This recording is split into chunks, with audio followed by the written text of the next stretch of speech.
Hi, I'm Steve. I'd like to welcome you to this video.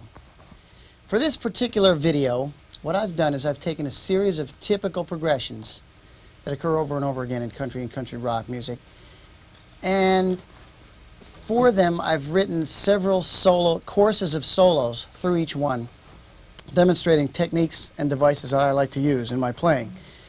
And we're going to show you all those, but before we get started, let's get tuned up. Here we go.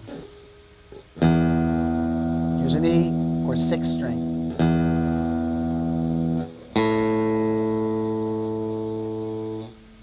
And a D.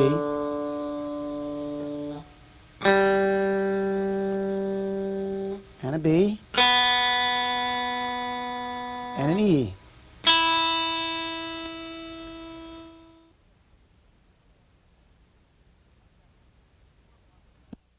What I've done is I've taken a 4-bar progression.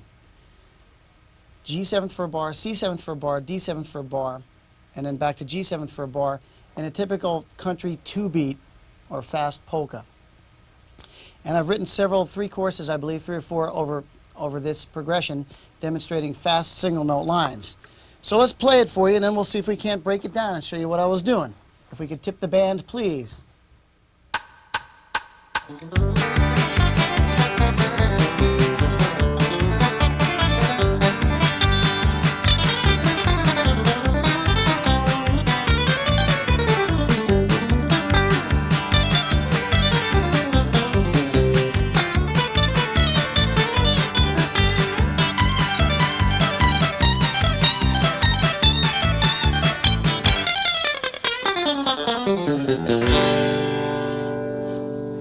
Okay,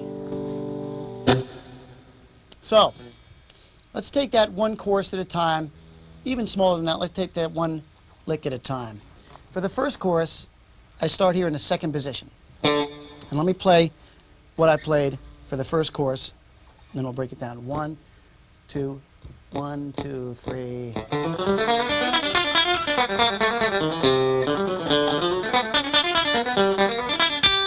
Okay, so you can see that that first chorus takes place all within the 2nd position, 2nd and 3rd position. So I'm starting on the D string here with an upstroke. Now just watch closely. I think the best way for you to learn this is... Okay, there I'm shifting from B flat to B natural with a slide.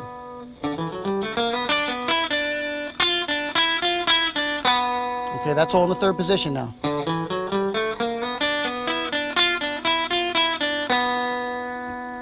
Then, for the 4-chord or C7th, I move down to the open position, starting with a B flat. Then a slide, and down to C.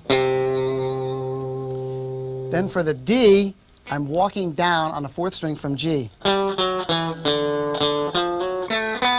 Okay, and then a slide, you can see that. F to F sharp, 3rd finger. then D to D flat, then a big stretch up to F natural.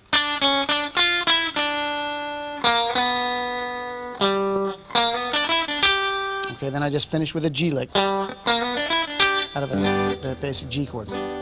Okay, now let's play it at a reduced tempo so you can play along. 1 and 2 and 3, 4.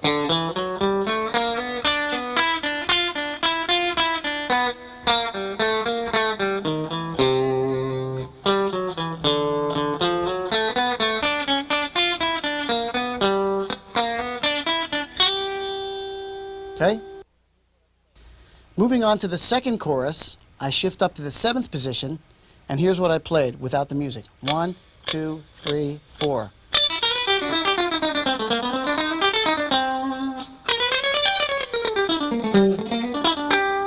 So you can see the second chorus is in 2 positions, the 7th and the 12th. Starting first, I'm going to start on D, then play open E, then a slide. Now watch closely. Chromatic, C, then chromatic back up to C. Then slide from E flat to E, so I'm in the 8th position now. G to A, then I'm going to slide backwards now from E flat to D and then back to C. Okay?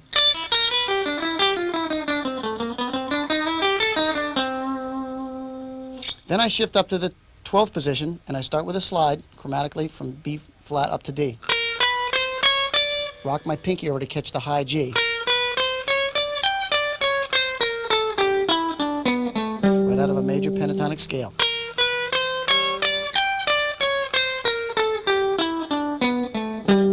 Then I end with a G country lick.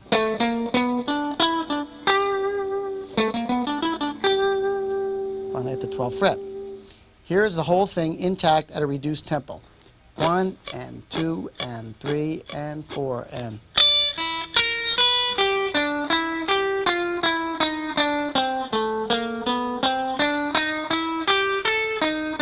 Notice I'm alternate picking strictly.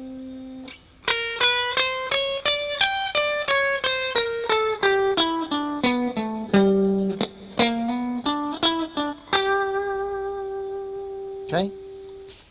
The third chorus, I'm starting in the 10th position. Now let me play that chorus again without the band. 1 and 2 and 3 and 4 and.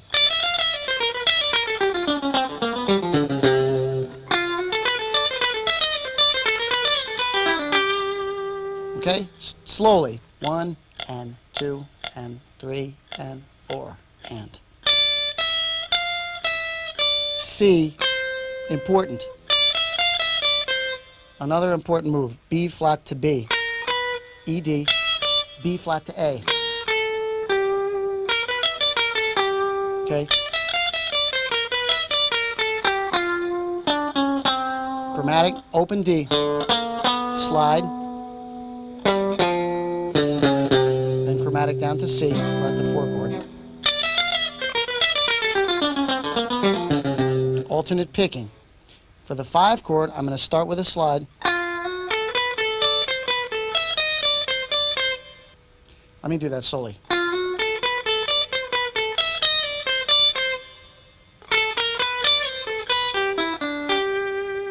Okay? Let's play the whole chorus at a reduced tempo. 1 and 2 and 3 and 4 and.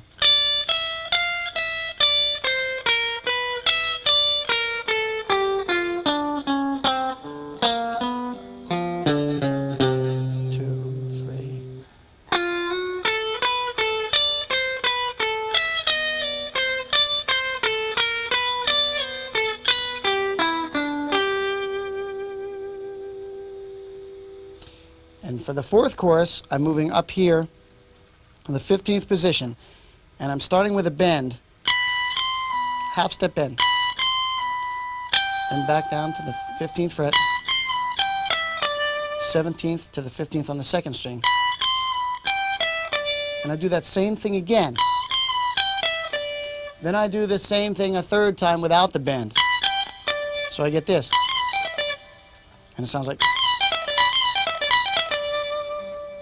And as you remember, the second lick that I played was exactly the same as the first. However, I dropped now this note down a half step to this note and play the same lick with a half step bend in there. Actually, no, because it's in, you want to make this sound like a C7th lick, you might want to bend that note up a whole step so you're bent to the root.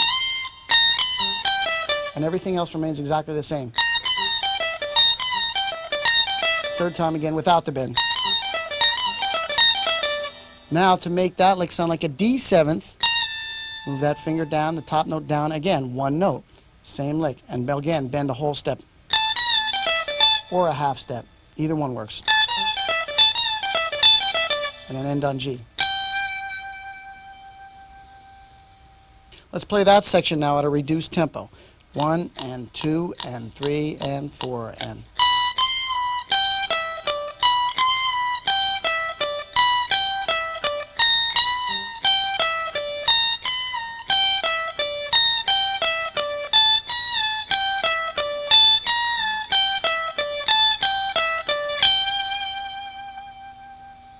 And there you have the entire section on fast single note lines.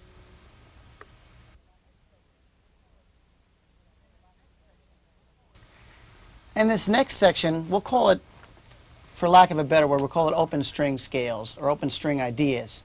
Now, first of all, what are open string ideas? Well, using a lick on the guitar, employing open strings instead of all fretted notes. Now, this is one of my pet techniques that I really like to use, especially in country rock music, because most of the tunes are written in sharp keys as opposed to flat keys. And if we start it with the key of C and go right around the circle of fifths, we find that in the key of C, the 6 strings of the guitar are all diatonic, meaning that they're all extracted from the C scale. So conceivably, in the key of C, you could use all 6 strings open. And you're moving right around to the key of G, the same thing occurs. All 6 strings are diatonic, so you could conceivably play anything in the key of G using any and all your open strings. The key of D, the same thing. Then when you move over to the key of A, you start getting blue notes. And what I mean by blue notes are notes out of the minor pentatonic or blues scale. Specifically, the G natural note on the G open 3rd string will give you the flat 7. I'll show you some ideas in this that I like as soon as we get through this a little more. Then we get to the key of E and we get even more blue notes. We get the flat 3 and the flat 7. And then after you get around to more to the key of B and F sharp, then you start losing the effect. The open strings are no longer effective. Now, let me start demonstrating how this technique works by starting with a C scale here. Now I'm going to right here in the 5th position just play a typical C scale. Here we go. Now, if I utilize open strings in this scale wherever diatonically possible, check this out. You get a whole different texture. With all 6 strings still ringing after the scale's been having played. Okay? So, now let's describe exactly what's happening here. Well, I'm starting on the top string, playing the top 3 notes of a C scale, C, B, A. Then I go down to the 2nd string, play B and a G and F. Now my next logical choice would be E on the 2nd string, but I want to use open strings. So I'm going to go back to the 1st string and play an open E string, while I'm keeping the F ringing against the E string to get that texture. Then I'm going to play D and C, and I'm going to play the B as an open string because it's available to me. Now I have 3 strings ringing, continuing down, A on the 4th string, open G. Now watch my right hand here. When I go back up to play an open string, I'm using the middle finger of my right hand. All the rest of the notes are picked.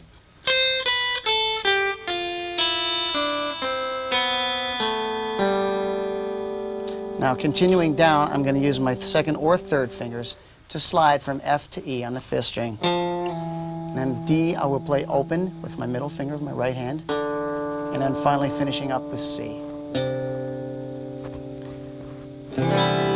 By the way, that gives you a C major 9 chord. I like that chord. We can do the same technique using G major scale. And I'll start this one, I'll do this one ascending. I'm going to start on the 6th string. This is also appearing at the bottom of your screen. I'm going to start at the 6th string, play G. Now, I'm going to use what I call, for this technique, a banjo roll technique. Now, for you, those of you who don't know what a banjo roll is, it's using my pick, middle, and ring fingers of my right hand on consecutive sets of 3 strings. Now, I'll show you when this occurs. I'm going to start with a G on the 6th string, followed by an open A, which I'm going to play with my middle finger. 2 strings ringing simultaneously. Then I'm going to go up with my pinky and play at the 7th fret B. C on the 5th string with a big stretch, and then open D. Now here's where this banjo roll technique comes into play. I'm going to play the 6th string with my pick, the 5th string with my middle finger, and the 4th string with my ring finger. That way I can have 3 strings ringing simultaneously, and that gives me this sound. Continuing, I'm going to play the E, which is the next note of the scale, on the 5th string with my pinky and with my pick of my right hand, and another banjo roll, playing F sharp on the 4th string with my middle finger right hand, and then open G with my ring finger. Another forward banjo roll, and that gives me the full 1 octave G scale. Here's what it sounds like. I like that sound. And the 2nd octave gets a little trickier. I'm going to start the 2nd note of the scale being A with my pinky. Notice that. Then I'm going to reach up with my ring finger of my right hand and play an open B. And then come back with my middle finger and play the C on the 3rd string, so I'm skipping a string.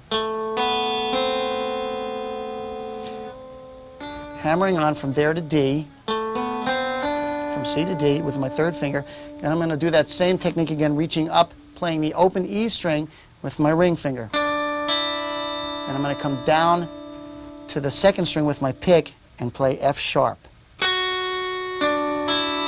And then another big stretch here with my index finger, reach up and play G. And let me show you what that whole thing sounds like intact.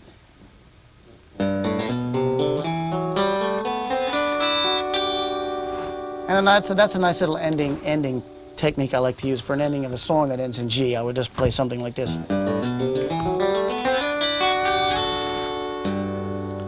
And what I've done is I've taken that G, the ending of the scale, and slid my 1st finger up, putting an A on top, which gives me a G major 9 chord. And then I reach down with my finger and tap G. Just one of my pet little things that I do. Anyway, let's do the D scale now. We'll do one more scale, and then we'll show how this works in context. So starting with the D scale, again, I'll do this one ascending, just to show you how it works. I'm going to start with a slide from F sharp to G on the 6th string. 1st finger. And now this banjo roll technique will come into play again. Watch. Open A. Okay, notice I'm not starting on the root because it only goes down to E, the guitar. So starting with the 3rd. Then, the next note being B, I'm going to come back to the 6th string, play B on the 7th fret of the 5th, 6th string, C sharp on the 5th string, and open D. And again, using my banjo roll, B, C sharp, and D, pick, middle, ring.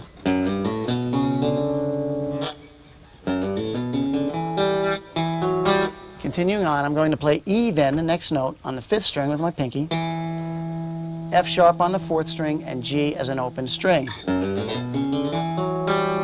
again, that forward banjo roll, pick, middle, ring, E, F sharp, G. Next note being A, which I'm going to grab with my pinky,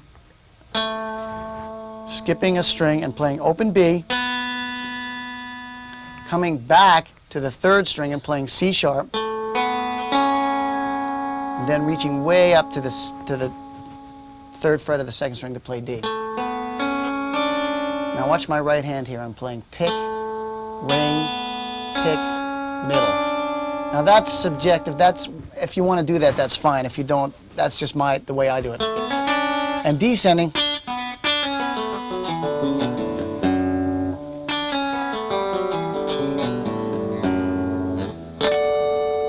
Voila. Now we're going to tip the band and see what happens with some open string licks. Here we go.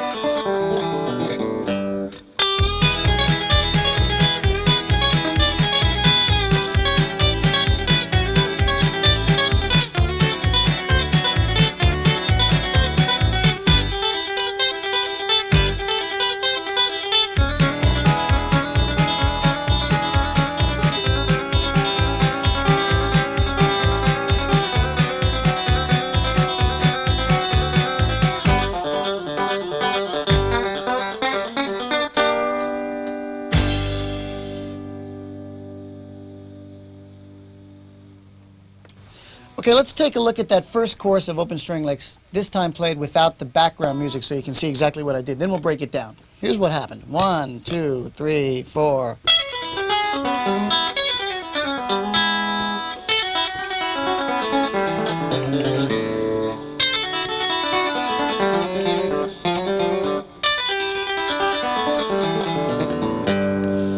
Now, as you watch me play through those 4 licks, you will see certain things happening throughout all of them that are common to all of them. And that is the kind of descending cascading effect. Now, the way I'm creating that is I'm using, if you look at my right hand here, I'm using a combination of my pick and middle finger. And what I'm doing is, for all the times that I play an open string, I'm reaching up with my middle finger and grabbing that, so all the notes aren't just played with my pick. And here's the way I played that first E lick. Watch my right hand on this. 1, 2, 3, 4.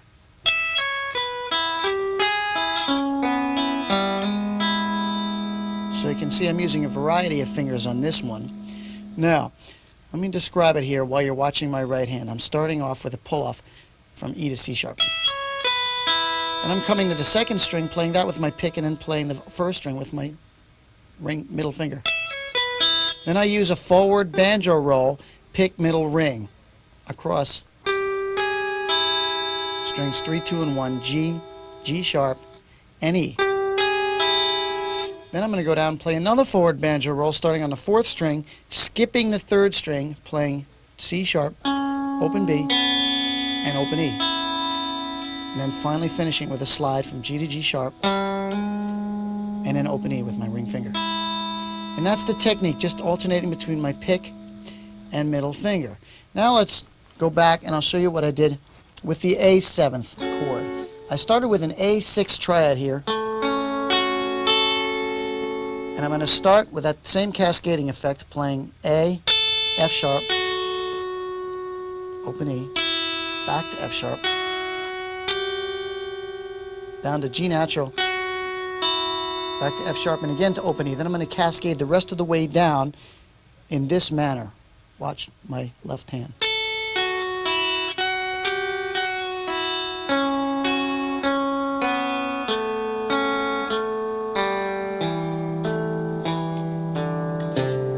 A slide from C to C sharp, open D, another slide from C to C sharp, and then open A. Okay, that's the A 7th lick. Now the same effect takes place over the D 7th chord, starting here in the 5th position. Again, we don't need to look at my right hand because we know what I'm doing. Watch my left hand. 3 and 4. Let me play it first. 3 and 4 and.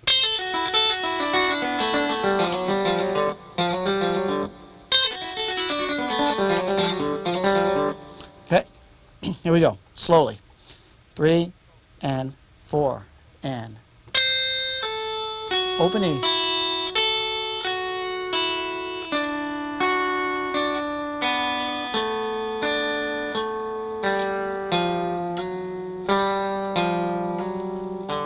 Okay, right there, a trick. Using my pick to slide from F to F sharp, ring finger for open G, back to the 5th string for the pick, and then open D with my middle finger. And again, same thing twice. I play the same lick twice. Now, the last chord of that progression was a G7th, or G, and here's the lick I played over that one. Again, you'll see that walking up the ladder effect, as I call it, cascading. 3, 4.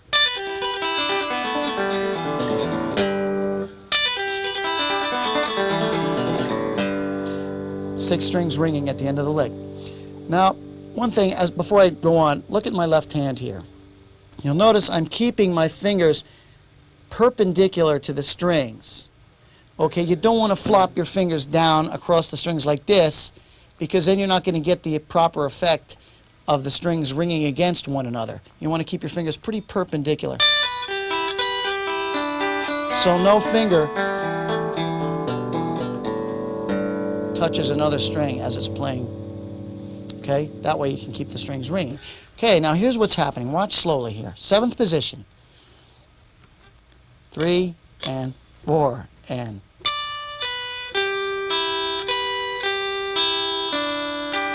Walking up the ladder.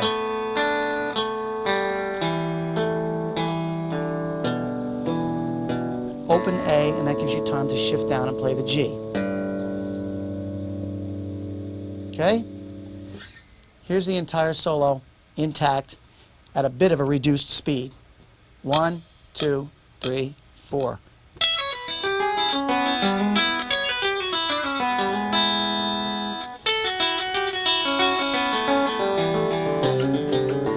D7th, G.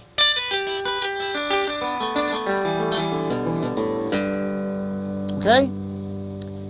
Now let's look at the second chorus. For this one, I've still kept the open string idea, but I'm going to play a different type of technique, this time only staying on the top 2 strings. Starting, let me play the whole second chorus for you first intact. Here we go. 1, 2, 3, 4.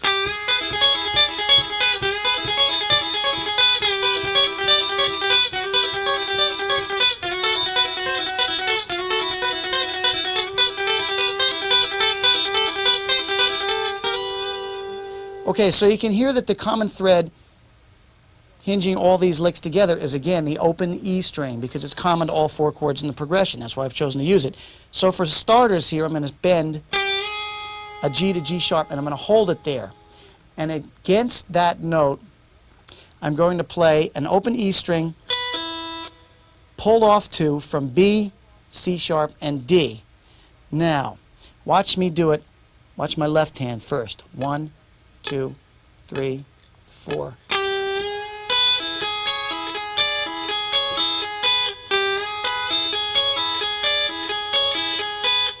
Now, watch my right hand.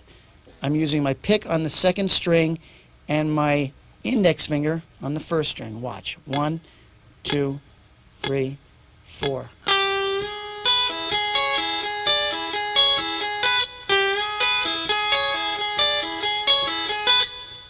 Okay, important things to remember for this idea. You're keeping that G natural bent up to G sharp. When you get it up there, you have to make sure it's in tune and hold it there. The other thing is, make sure that you're pulling off with enough force so that you get the sound of the open string in there. And the third thing to remember is that that bend from G to G sharp has a time value. It's a time value of an eighth note. So it's like 1, 2, 3, 4, and 1. Okay? Don't just go. It has an actual time value. Now, the same concept will continue through the A7th chord, but this time, all I need to do to capture the sound of an A7th, changing it from an E7th, is to drop that G sharp down to G natural, the same lick. And here's what that one sounds like. As a matter of fact, I'll continue into it from E so you hear what it sounds like. 1, 2, 3, 4.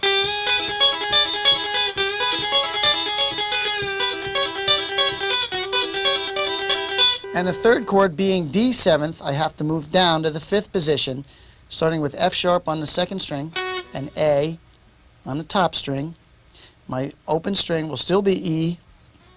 My alternating notes on top will be A, B, and this time C natural. And here's what that lick sounds like. 1, 2, 3, 4. Okay, so I'm starting with a slide actually from F to F sharp. And then Continuing on, 3 and 4 and.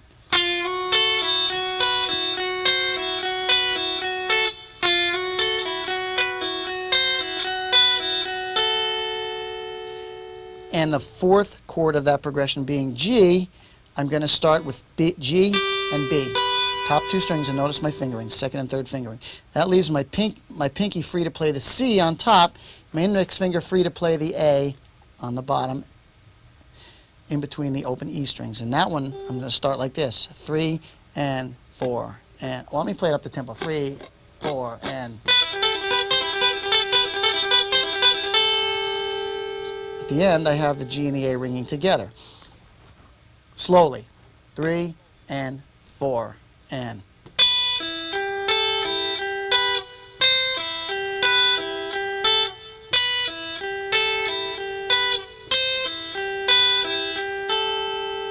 Okay? Now let's do this. Let's go back and play the entire second chorus intact at a reduced tempo so you can hear what it sounds like in context. Here we go. 1, 2, 3, 4.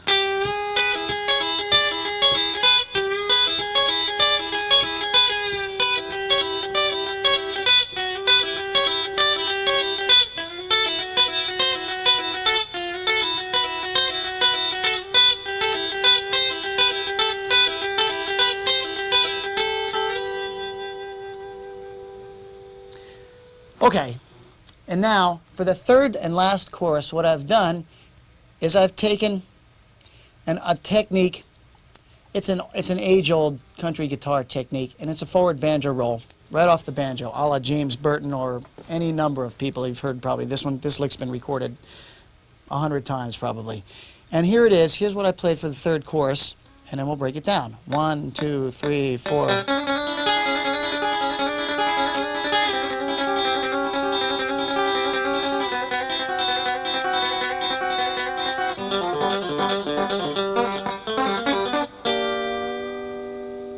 Okay, now let's slow that way down. I know that was a little bit brisk.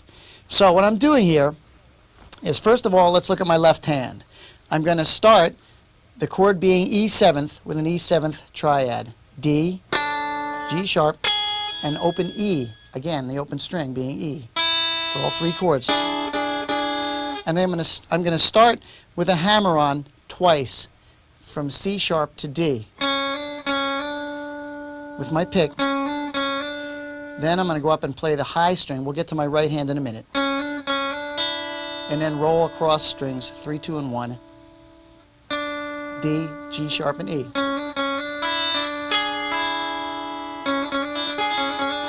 That's what it looks like from a left-hand standpoint. Now let's look at it from a right-hand standpoint.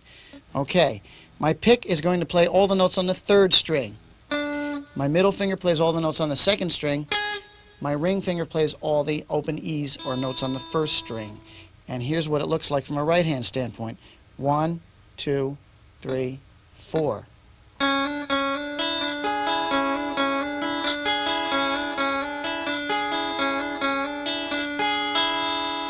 Okay, that's the technique for the E7th, A7th, and D7th chords. Now let's go back to my left hand and watch that all I have to do. Check this out.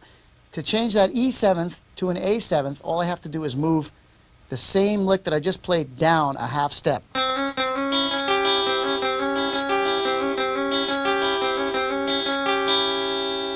Okay? And I play, everything else remains exactly the same. To change that lick then to an D7th sound, all you do is move it down again a half step and play the same thing.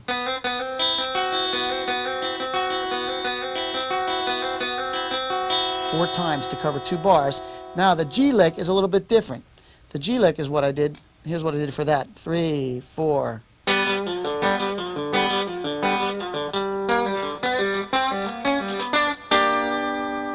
Okay. Then I'm going to use an open G, pulling off from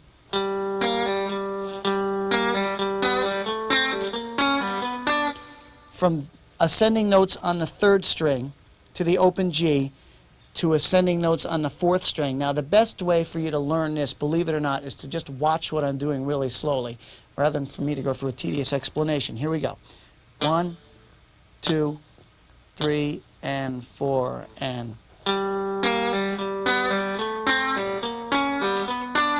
1, 2, 3, 4.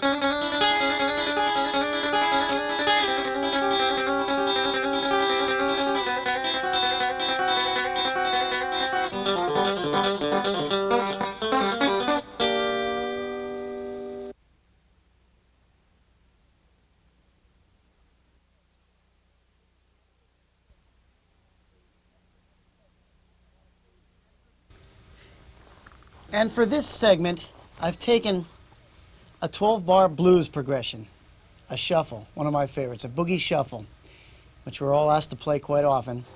And I've written 3 or 4 courses of some ideas that I like to use against the boogie shuffle. So let's play it first, and then we'll break it down. Tip the band, please. Let's go.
Okay, so I was pretty much, the first 2 courses, I was improvising that.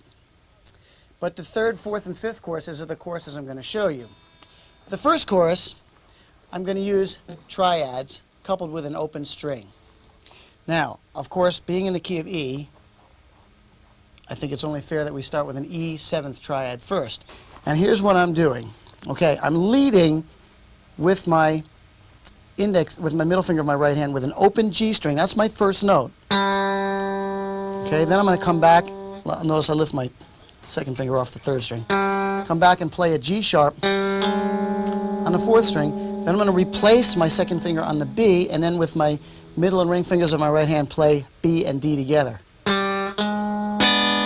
And then I use my middle finger to pull off to that open G again to get it to sound without actually playing it. And then you get that a flow going, kind of a round robin thing going with that technique. Now I'll do it slowly here. That's the best way for you to learn this, I think. 1, 2, 1, 2, 3, 4.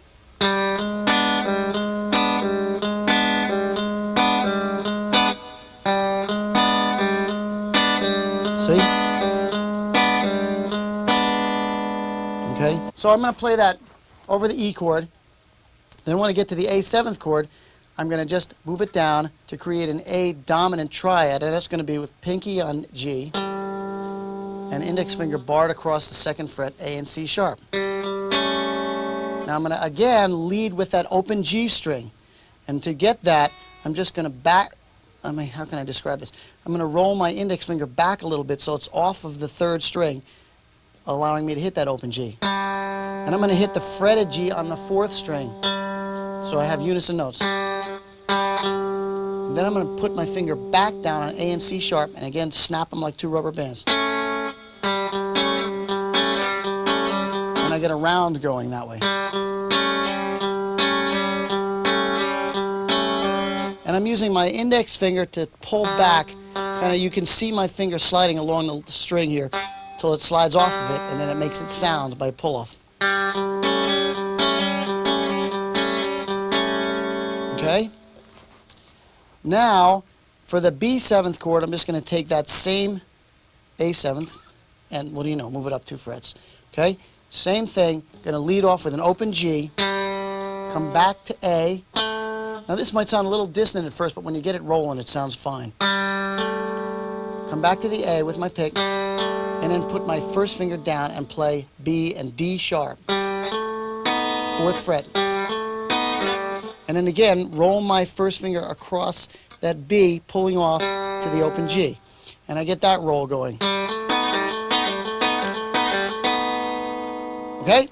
Now, let's play the whole thing together real slow. Play along if you know it. If not, just learn it. 1, 2, and 3, and 4, and...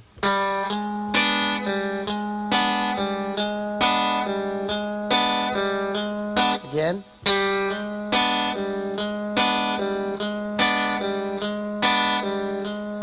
A.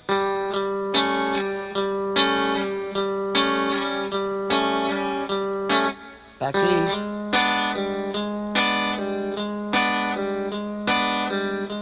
B 7th.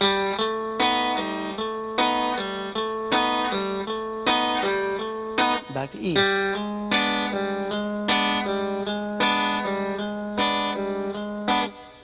Okay, let's get to the second chorus now. First, before we get started, let me play it for you, and then we'll break it down. 1, 2, 1, 2, 3, 4.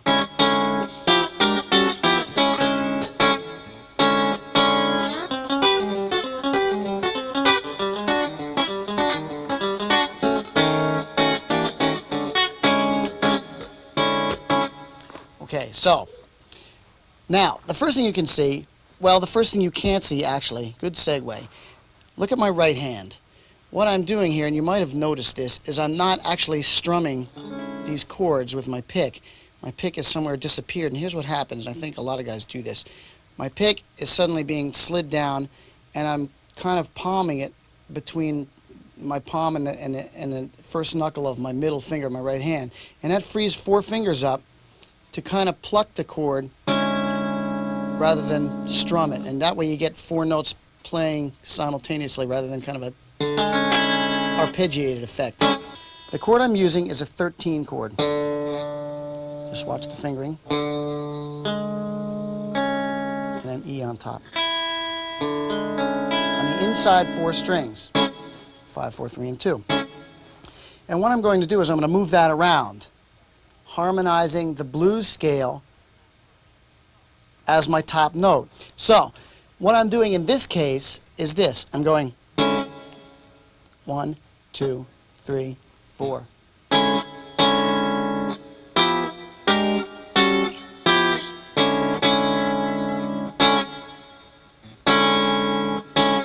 Okay, with that note on top. Then when I get to the A chord, I'm doing something completely different. I'm up here in the 10th position, and the lick is this: 1, 2, 1, 2, 3, 4. This is a lick a friend of mine showed me that I incorporated all the time.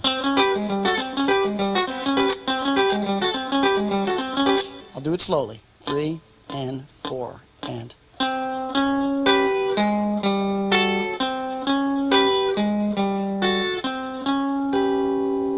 Okay? By the way, you can move that around over any of the chords in the blues scale, and the same idea still works. So, when we get back to E, I'm going to play the same thing down in the 5th position, same chord voicings. Now, when I get to the B, as you'll see, I change the voicing to a B9 chord. I'll just describe that. D sharp, A, C sharp, and F sharp. Then I'm going to slide that up to half step to play C9. Back to B9, E13. Then I kind of flip my pinky up to catch F sharp by itself. 1, 2, 1, 2, 3, 4.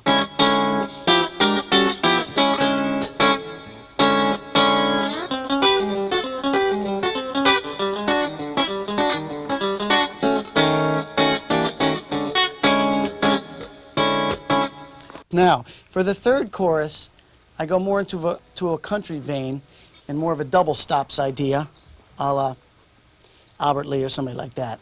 And here's what I played. 1, 2, 1, 2, 3, 4.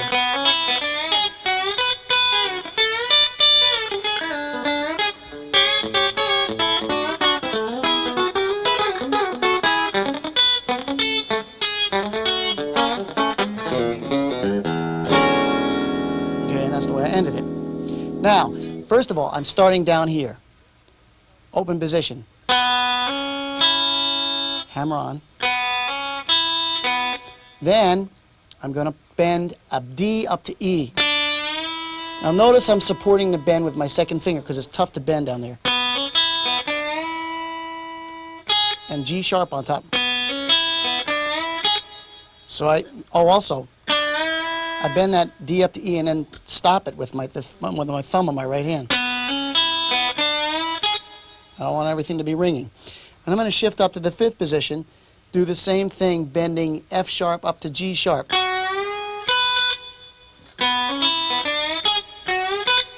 Then hit B, I'll hit B on top. Then hit B again, and then release the G sharp back down to F sharp. And then E.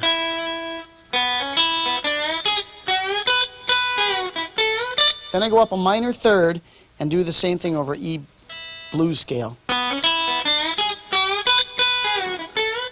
Okay, bending A up to B, D on top, then reverse the process, D first, release the bend back down to G.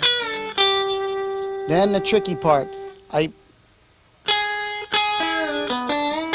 going to get G sharp with my pinky, then bend a D up to E, pushing it underneath the fourth string before I actually play it. Then hitting B on the fourth string and then bending the D back up to E with my index finger and then playing G sharp. And that lick sounds like this. Okay? Then for the A lick, here's what I played. 1, 2, 1, 2, 3, 4.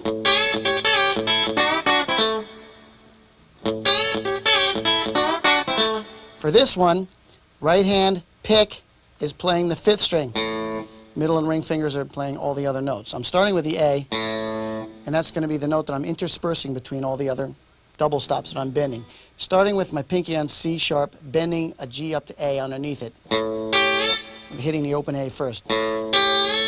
Hitting the open A again. Okay? It's better just to watch, I think, what I'm doing rather than me describe it. You'll get it a lot faster. Okay?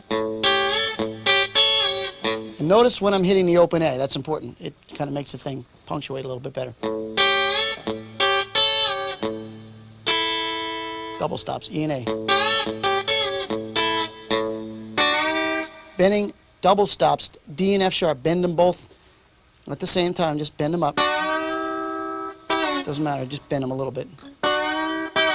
Release them back to the original pitch. C and E, and then down to A. And that's the A lick. Slowly and together. 3 and 4 and.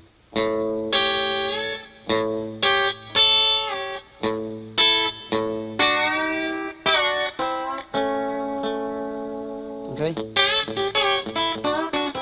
Now the next lick, returning back to E, I played. Okay, now that's just double stopped country lick, starting with a bar. And again, using my pick on string 4, my middle and ring fingers on strings 2 and 3 when I'm playing 2 and 3, and 1 and 2 when I'm playing 1 and 2. Now, when I get to the B7th chord, I'm going to play diatonic sixth intervals descending in the key of E. And here's what that lick sounded like. 1, 2, 1, 2, 3. Okay, and I'm leading into the lowest note of each sixth interval from a whole step below. And I'm playing chromatically. So my notes are. And what I'm doing is I'm going to be playing all the notes on the third string with my pick, all the notes on the top string with my middle finger. Then the last lick of the thing. Okay, that's a nice little staccato punctuation kind of lick. Okay, there's sweeping and all kinds of stuff going on here. Here's what's happening. I'm starting with, again, my middle and ring fingers, sliding into B and D. Then I'm going to play with my pick on the fourth string, G and E. You must play that. Don't pull off. Then I'm going to switch positions to A and C sharp. Okay, and then there's just, again, I'm playing that with my middle and ring fingers. Okay, then I'm gonna play G and B and hammer onto G sharp, so if you can't see that, look closely. Then what I'm gonna do is I'm gonna bar across strings 3, 4, and 5 at the 2nd fret, my middle finger, and drag my pick across backwards, a la sweep picking. Okay? And then when I get to the 5th string, I'm going to pull off from B to A. Okay? And I just finish like that. Then I play this at the end, which is my favorite blues ending chord. Now, here's what that chord is. E, D, G sharp, C sharp, F sharp, and B flat. It's an E, 13, sharp 11. Okay? And here's what I played. 1, 2, 1, 2, 3, 4.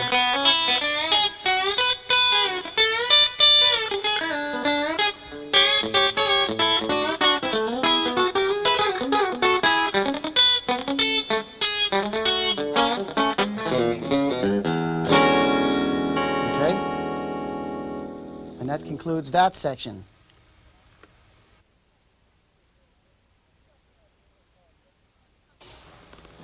This section I think we'll call just hot licks. We have no musical backup for this one. These are just some of the pet licks that I use, some of my favorite ones. They just feel good to me. I just enjoy playing them. The first one is this. I'll play it for you first. I'll describe what I'm doing. I'll play it over like a G blues. Here we go. 1, 2, 1, 2, 3, 4.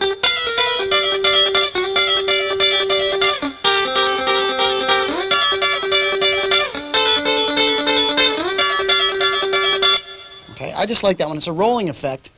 And what I'm doing from a left-hand standpoint, in the key of G, by the way, barring across the 12th fret, G, D, and F. And I'm playing the 3rd string with my pick, and then pulling off, playing strings 2 and 1 together, D and F, pulling off from F to E, so I have the E and the D ringing against one another. And I just get that going in a round. It's the chord.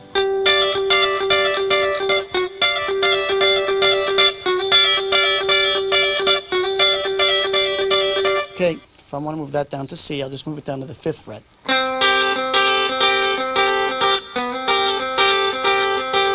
Back up to G,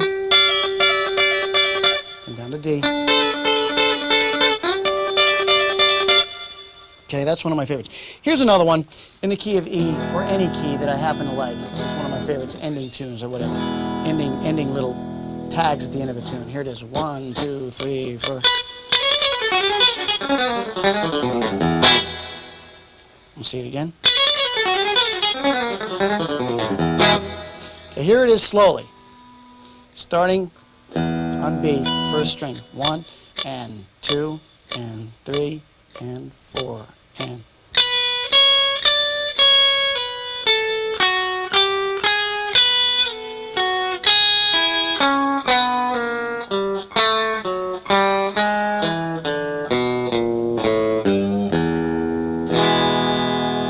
Okay, let's do a little faster. 1 and 2 and 3 and 4 and.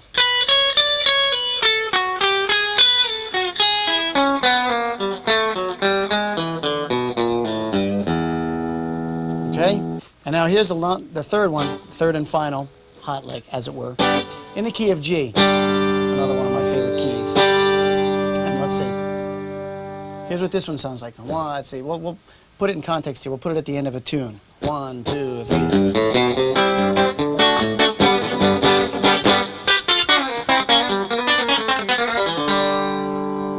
That feels good. Anyway, here's what that one is.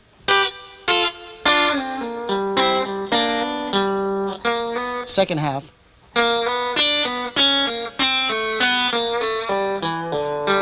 Okay, that starts with a slide. 1, 2, 1, 2, 3, 4.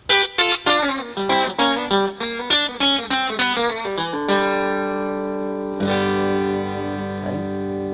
3 of my favorites. Well, I hope you've enjoyed our video. I hope you've gotten a lot out of it and learned a lot. But the main thing is to have fun. That's what we're all doing this for. Before we sign off here, I'd like to thank Martine Mayo for helping me with this. I'd like to thank Keith Wyatt. And I'd like to thank Nancy Trailer for my wonderful bolos that she's making here. And we're just going to play for a little while. If we could tip the band again, let's get going here.